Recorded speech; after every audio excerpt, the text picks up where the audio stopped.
বাংলাদেশ আজ স্বাধীন বাংলাদেশ। ছাত্র জনতার এক সাগর রক্তের বিনিময়ে অর্জিত এই স্বাধীন বাংলাদেশে যদি 15ই আগস্টকে কেন্দ্র করে কোন নৈরাজ্য সৃষ্টির পায়তারা করা হয়, সারা বাংলাদেশে তাদেরকে প্রতিরোধ করা হবে।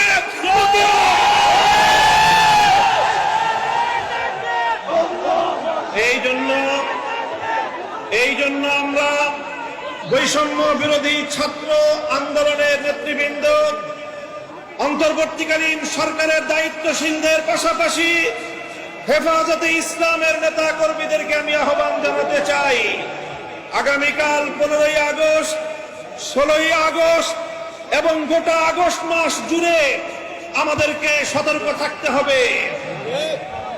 কারণ মনে রাখবেন, আওয়ামী লীগের রাজনীতি হলো প্রতিহিংসার রাজনীতি। 1975 সালে 3.5 বছরের অপশাসনের যুগে শেখ মুজিবুর রহমান সাহেব নির্বিচারে দেশের 30,000 যুবককে হত্যা করেছিল। এদেশের বাকশাল কায়েম করার মধ্য দিয়ে মানুষের সকল অধিকারগুলো তিনি হরণ করেছিলেন। অধিকার হারা মানুষ তখন তারা ক্ষুব্ধ হয়ে ধানমন্ডির 32 নম্বর বাড়িতে অভ্যুত্থান পরিচালনা করেছিল। তখন এই শেখ হাসিনা ঘোষণা দিয়েছিল যে জাতি তার বাবাকে হত্যা করেছে তিনি সেই জাতির কাছ থেকে প্রতিশোধ গ্রহণ করবেন। বিগত 45 বছর ধরে শেখ হাসিনা প্রতিশোধের রাজনীতি করেছেন, প্রতিশোধ দিয়েছেন আমার বাংলার তৌহিদ জনতার বিরুদ্ধে, প্রতিশোধ দিয়েছেন বাংলার স্বাধীনতাকামী মুক্তিকামী জনতার বিরুদ্ধে, প্রতিশোধ দিয়েছেন বাংলাদেশের ছাত্র জনতার বিরুদ্ধে, প্রতিশোধ দিয়েছেন এদেশের হেফাজতে ইসলামের লক্ষ লক্ষ নিরপরাধ মানুষের বিরুদ্ধে। তিনি একজন খুনির নেশায় মাতাল, খুনের নেশায় মাতাল। আপনারা লক্ষ্য করে থাকবেন, যারা মাতাল হয়, মদখোর হয়, তারা সারাদিন যে যেখানে থাকে, দিন শেষে রাতের বেলায় সব মাতালগুলো একসাথে হয়ে মদ্যপান করে মাতলামি করে। বর্তমান পৃথিবীতে বড় বড় খুনের নেশায় মাতাল আছে। 1 নম্বর বেনিয়ামিন নেতানিয়াহু, 2 নম্বর ভারতের গুজরাটের কসাই নরেন্দ্র মোদী, 3 নম্বর বাংলাদেশের বিদায়ী ফ্যাসিবাদী শেখ হাসিনা। এই শেখ হাসিনা এখন গিয়ে খুনের নেশায় মাতাল হয়ে নরেন্দ্র মোদীর সাথে আখড়া করেছে। যদি সেখান থেকে বসে বাংলাদেশের স্বাধীনতার উপর কোন হস্তক্ষেপ করার চেষ্টা করা হয়, তাহলে বাংলাদেশের মাটিতে ভারতীয় দূতাবাস থাকতে পারবে না। শেখ হাসিনার বিরুদ্ধে বাংলাদেশে বিভিন্ন থানায়, আদালতে হত্যা মামলা দায়ের হয়েছে।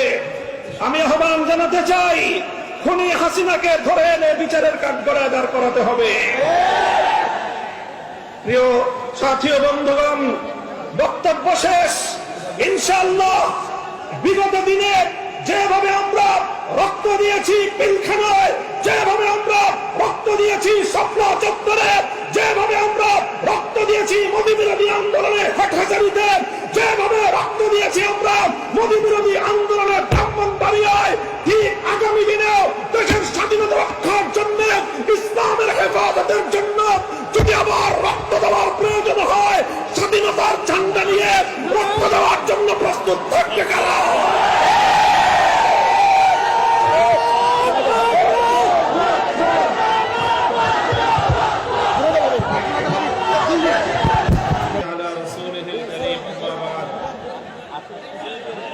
সংক্ষিপ্ত দুটি কথা। আমি সর্বপ্রথম অন্তর্বর্তীকালীন সরকারকে ঐতিহাসিক সিদ্ধান্ত গ্রহণ করার জন্য ধন্যবাদ জানাই। তারা বলেছেন নাকের ডগায় শত শত শহীদের লাশের গন্ধে পার হয়ে 50 বছরের সেই পুরনো কোন নিহত ব্যক্তির জন্য জাতীয় শোক দিবস পালন করার কোন অর্থ হয় না। এজন্য 15ই আগস্ট শোক দিবস বাতিল ঘোষণা করে একটি ঐতিহাসিক সিদ্ধান্ত গ্রহণ করেছে। এজন্য আমি অন্তর্বর্তীকালীন সরকারকে ধন্যবাদ জানাই। আরেকটি বিষয় আমি দেশবাসীকে সতর্ক করতে চাই, হেফাজতে ইসলামের নেতা কর্মীদেরকে সতর্ক করতে চাই। ইতিমধ্যে আপনারা বিভিন্ন যোগাযোগ মাধ্যম, সামাজিক যোগাযোগ মাধ্যমে দেখেছেন পরাজিত শক্তির ফ্যাসিবাদী নেত্রী জালিম শাহী শেখ হাসিনা নরেন্দ্র মোদীর ঘরে বসে বাংলাদেশের অভ্যন্তরে 15ই আগস্টকে কেন্দ্র করে বিশৃঙ্খলা সৃষ্টি করবার জন্য তিনি উস্কানি দিচ্ছেন। বলতে চাই, আওয়ামী লীগের, যুবলীগের, ছাত্রলীগের যারা বিগত 15 বছর পর্যন্ত হাতুড়ি লীগের ভূমিকা পালন করেছেন, মনে রাখবেন এখন বাংলাদেশ আর সেই 16 বছরের ফ্যাসিবাদী পরাধীন বাংলাদেশ নয়। এই বাংলাদেশ আজ স্বাধীন বাংলাদেশ। ছাত্র জনতার এক সাগর রক্তের বিনিময়ে অর্জিত এই স্বাধীন বাংলাদেশে যদি 15ই আগস্টকে কেন্দ্র করে কোন নৈরাজ্য সৃষ্টির পায়তারা করা হয়, সারা বাংলাদেশে তাদেরকে প্রতিরোধ করা হবে।